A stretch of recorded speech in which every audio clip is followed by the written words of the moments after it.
The battle for online censorship has been heating up, and usually it's couched as the way of trying to protect children, but when you really get down to it, it's really always about people within government upset that they've lost control over the official narrative, so they're trying to wrestle that control away from the people.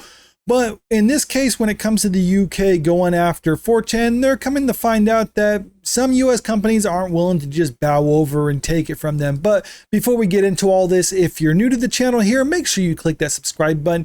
And if you can, leave a comment and hit the like button too, because it helps out with the channel. So I got this article pulled up from That Park Place talking about it with this headline: the UK gets fiery legal response from 4chan as social media site refuses to pay online safety fine. And I can't really stress this enough how important this sort of thing is, because while a lot of people don't like 4chan, and I can understand that, they're basically the canary in the coal mine. They're an easy target to go after, saying like, if you want the UK censoring places, you can be like, well, I don't want censorship, but 4chan kind of deserves it. It's like, I can understand people having that mindset when it comes to this sort of thing. But if the UK is able to succeed in this matter, then the next place it's going to be, I don't know, maybe some other place that they don't like, let's say Reddit or Facebook or Instagram or X, Twitter, you name it. If it sets the legal precedent that the UK can basically overrule the US Constitution and impose their own laws in regards to censorship on US companies that have no assets within the UK, then that means they're going to start doing it to other places. And basically anytime they see stuff online that they personally don't like, it's going to get censored online. By any measure, the UK's first big clash under the Online Safety Act, which is really the Online Sensorship Act, is larger than one controversial message board. 4chan's counsel says the site will refuse Ofcom's fines and challenge any enforcement attempt in US federal court, while also seeking political backing in Washington. If the strategy succeeds or fails, it could set practical limits on how far a foreign regulator can reach into operations of U.S. communications and entertainment companies. Under the Online Sensorship Act, Ofcom can levy penalties up to the greater of £18 million or 10% of global revenue and escalate with additional measures. Those powers are not theoretical. The regulator has already moved into the enforcement phase and has begun issuing notices tied to information request compliance. For U.S. firms, the headline isn't only the size of potential fines, it's the extraterritorial mechanics that make non-UK companies answerable to a UK regime. And really, that's the biggest thing about all of this too, because if they had offices or assets within the UK, okay, I can kind of understand it, because even if you think it's crappy that the UK has censorship laws and doesn't support free speech or anything like that, if you have operations within that country, then you're kind of subjected to that country's laws.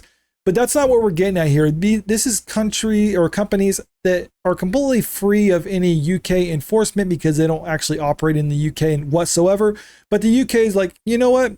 Even though we have no business telling you what to do because you don't have any operations within our country, we don't like what you're doing, so we're going to try to find some way of censoring you. And that's what I mean about how this is basically the UK bureaucrats trying to overrule the US Constitution, because if an American company has to be censored because of what the UK is saying they don't like, then that's basically saying the US Constitution has no authority over the US companies if the UK has a disagreement with that.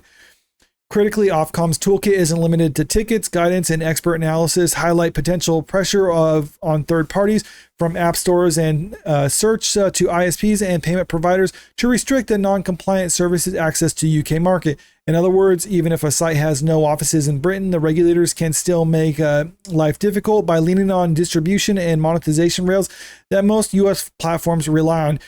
And that's always an option for the UK. If they don't like 4chan, they can probably restrict it from actually being in their country. But in the age of the internet, and when you have VPNs and other things like that, you really can't stop the information from getting out. And in all actuality, that's really what they don't like about all this. Like I said at the start of the video, they're upset because the free flow of information is out there, and they're trying to restrict the narrative and control what information people do and do not get.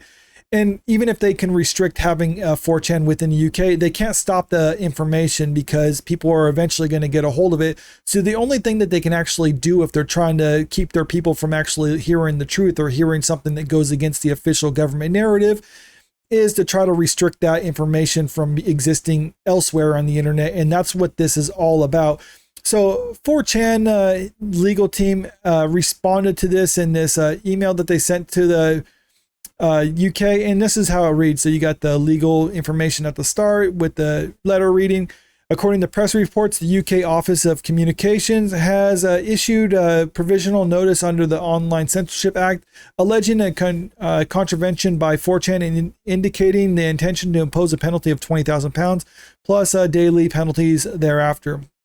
And while £20,000 isn't a whole lot for 4chan, they could probably just pay this and just bow to UK's censorship rules. They're not doing it out of general principle because that would pretty much defeat the whole purpose of 4chan if now they have to abide by UK censorship laws. And also it would basically be granting the premise that UK bureaucrats basically get to override the US Constitution and dictate what US companies can and cannot do, even if they have no business in the UK whatsoever. 4chan is a United States company incorporated in Delaware with no establishment assets or operations in the United Kingdom. Any attempt to impose or enforce a penalty against 4chan will be resisted in U.S. federal courts.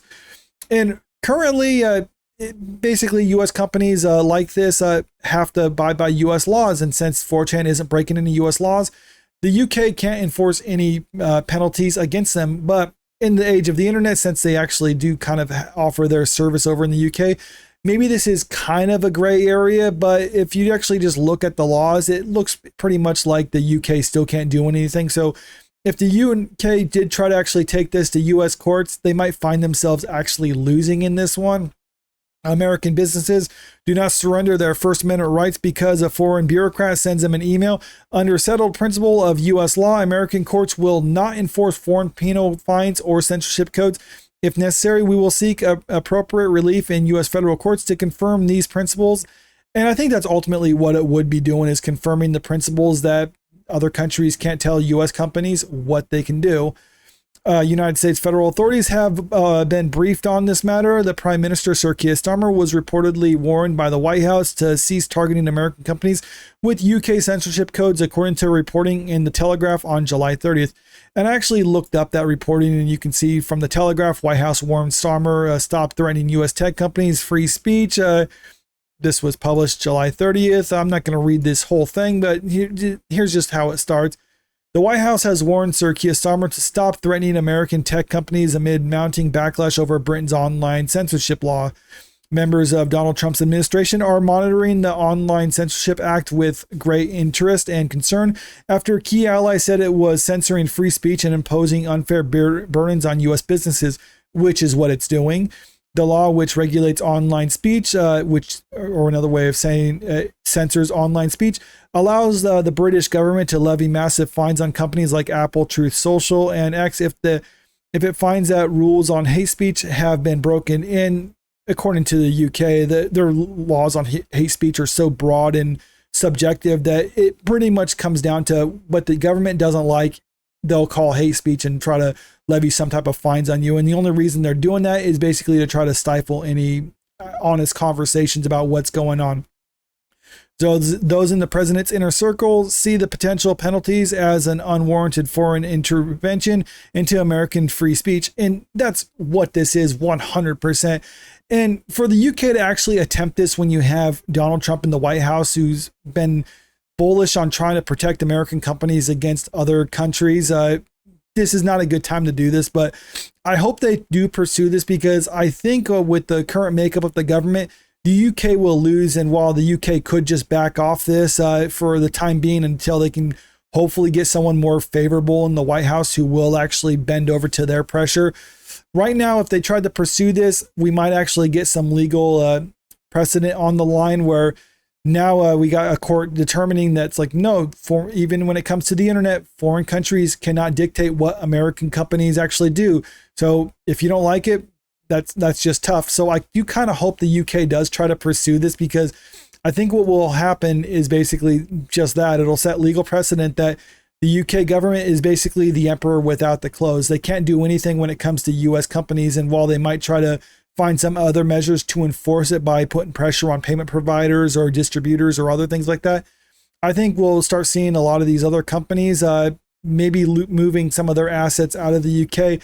So basically the UK has no avenue to actually enforce any of their censorship laws when it comes to the internet.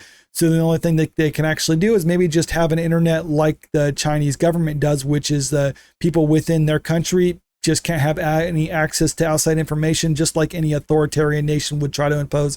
But let me know what you think about this in the comment section below. And also, if you haven't already, make sure you hit that subscribe button. If you can, leave a comment, hit the like button, and share the video out there too, because it really helps out with the channel. Thank you.